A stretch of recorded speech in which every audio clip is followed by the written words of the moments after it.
Assalamualaikum warahmatullahi wabarakatuh.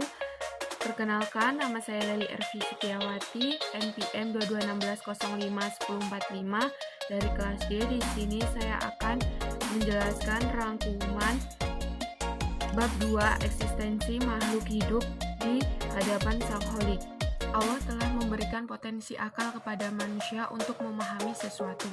Potensi akal yang di dalamnya ada penyatuan antara daya pikir dan kolbu, merupakan potensi pada diri manusia untuk mencari kebenaran-kebenaran yang Allah bentangkan di alam semesta.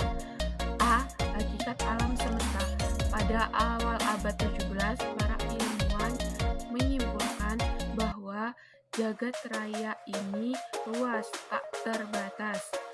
Kedua, pendapat pada abad 10 menyimpulkan dalam pandangannya alam semesta tidak pernah diciptakan dan selalu dalam keadaan statis. Sekitar abad 15 yang lalu, ayat-ayat Al-Quran telah diturunkan. Di dalamnya terdapat ayat-ayat secara garis besar mengandung uraian tentang penciptaan alam semesta. Ayat-ayat ini disebut Al-Kauniyah, yaitu ayat yang berkaitan dengan alam semesta. Dalam Al-Quran, surat Al-Imran ayat 190 dan 191. Meskipun demikian, masih saja ada saintis di abad modern ini yang mendukungnya, di antaranya Stephen Hawking, seorang ilmuwan.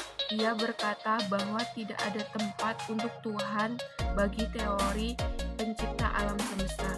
Demikianlah hasil ilmuwan saintis yang hanya menggunakan kekuatan daya pikirnya saja, sehingga tidak mampu menjangkau alam yang di luar materi atau malam gaib, yang hanya bisa dijangkau dengan kekuatan rasa atau keyakinan.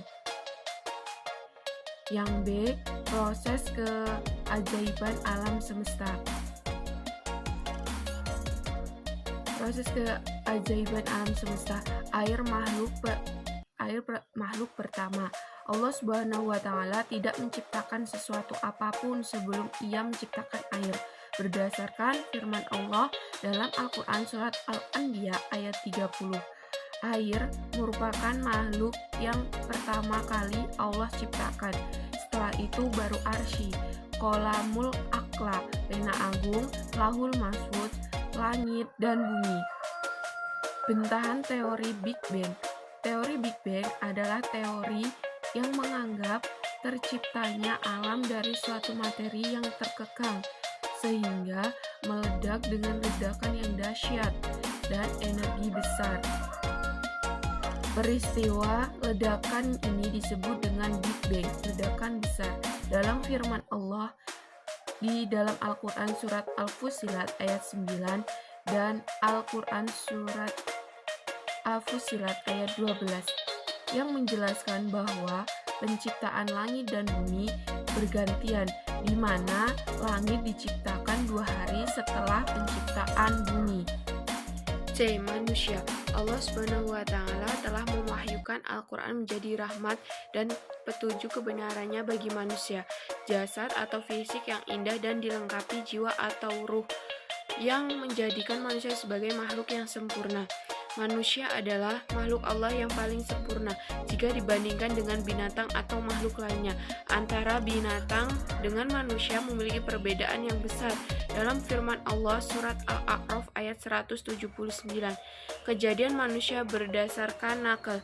Sebagai firman Allah di dalam Al-Quran surat At-Tin ayat 4 dan surat Al-A'raf ayat 179, secara nakal banyak ditemukan ayat yang banyak asal kejadian manusia. Beberapa proses penciptaan manusia sampai kita antara lain. Yang pertama, proses penciptaan Adam alaihissalam. Kabar tentang penciptaan kakek moyang kita Adam alaihissalam dapat kita temukan di ayat-ayat Al-Quran yang menerangkan penciptaan Adam pada surat Al-Anbiya ayat 30, Al-Insan ayat 1, Nuh ayat 14 dan 17, Fatir ayat 11, As-Saffat ayat 11, dan Al-Hijr ayat 26 tentang menciptakan manusia dari tanah. Yang kedua, ada proses penciptaan Hawa. Beberapa ayat Al-Quran menjelaskan bahwa Hawa diciptakan dari tulang rusuk Adam adalah dalam surat An-Nisa ayat 4, Al-A'raf ayat 189, Az-Zumar ayat 6 tentang penciptaan Hawa. Yang ketiga, ada proses penciptaan Isa alaihissalam. Nabi Isa diciptakan melalui pewahyuan, dan proses penciptaan Nabi Isa ini sangat berbeda dengan penciptaan manusia secara umum. Nabi Isa alaihissalam dilahirkan melalui seorang ibu dengan proses kehamilan tanpa ayah, baik secara hukum atau biologis. Yang keempat, ada proses penciptaan kita, manusia secara umum.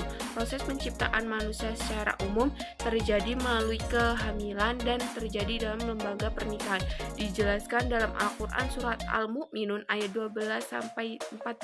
Sayyid Qutb memahami kata atwar adalah proses kejadian manusia melalui beberapa fase pertumbuhan, yakni mulai dari bertemunya sperma dan ovum, kemudian menjadi janin dalam perut ibu hingga lahir seorang manusia yang sempurna fisiknya.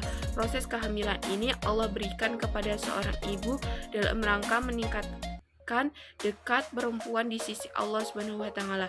Maka patutlah seorang manusia menghormati dan menyayangi kedua orang tuanya yang telah menjaganya sejak saat ia berada di dalam rahim ibunya. D. Potensi-potensi manusia. Yang pertama, potensi berpikir. Berpikir adalah merespon, mengelola, mentransformasi rangsangan dari luar tubuh manusia ke dalam memori otak manusia. Namun potensi berpikir yang dimaksud sebagai menasionalisasi. Dalam proses berpikir, Allah Subhanahu wa taala telah menciptakan otak besar yang menyaring semua memori yang masuk ke dalam otak kecil manusia. Dengan demikian, seorang hamba dikatakan memikirkan Allah apabila ia telah beriman dan takut kepada Allah Subhanahu wa taala. 2. Potensi akal. Kata akal berasal dari bahasa Arab akal, yang secara bahasa artinya pengikatan dan penahanan terhadap suatu. Dalam KBBI, akal adalah daya pikir untuk memahami sesuatu dan sebagainya. Kemampuan cara memahami lingkungan.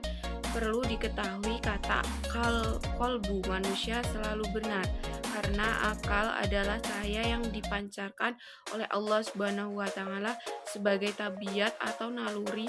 Dengan cahaya inilah manusia bisa mengambil pelajaran. 3. Potensi nafsu. Nafsu, al-nafsu secara bahasa banyak arti seperti roh, nyawa, niat, selera, usaha. Nafsu yang dimaksud di sini adalah nafsu yang disebut dalam Al-Quran, yaitu berkaitan dengan dorongan tingkah laku dan sikap seorang manusia. Nafsu atau dorongan tingkah laku keluar dari dalam diri manusia, tentunya didasari perintah potensi pikir dan potensi akal manusia. Nafsu di dalam Al-Quran ada 3, yaitu nafsu amarah, nafsu lawamah, dan nafsu mutmainah. Yang keempat, ada potensi budaya. Budaya adalah hasil karya manusia baik dan benar yang dapat dipergunakan untuk memenuhi kebutuhan hidupnya dan orang lain. Budaya dapat berupa benda atau ide-ide. Kemampuan menghasilkan budaya ini menjadi salah satu potensi yang telah Allah Subhanahu wa taala berikan kepada manusia yang muncul setelah Allah memberikan potensi pikir, akal, dan nafsu. Tujuan dan fungsi hidup manusia.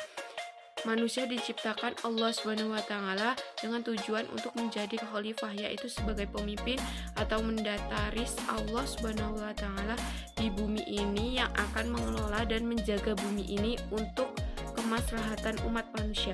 Dijelaskan dalam Al-Quran surat Al-Baqarah ayat 30.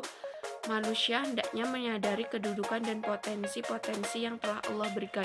Kesadaran manusia terhadap potensi yang ada dalam dirinya yang akan membuat manusia menyadari fungsi hidup di dunia, bahwa mereka diciptakan oleh Allah tidak lain ialah supaya beribadah kepadanya. Dijelaskan dalam Al-Quran surat Al-Zariyat ayat 56. Ibadah dibagi menjadi 2, yaitu ibadah mahdoh, disebut sebagai ibadah khusus, yaitu pengabdian sebagai yang langsung ditunjukkan kepada Allah seperti toharoh, sholat, puasa, zakat, dan haji. Sedangkan ibadah khairu mahdoh disebut sebagai muamalah, yaitu pengabdian kepada Allah yang dinilai dari hubungan sesama manusia, seperti pernikahan, perdagangan, pendidikan, dan lain-lain, yang melibatkan seorang manusia berhubungan dengan manusia lainnya. Cukup sekian yang bisa saya sampaikan, semoga bermanfaat. Wassalamualaikum warahmatullahi wabarakatuh.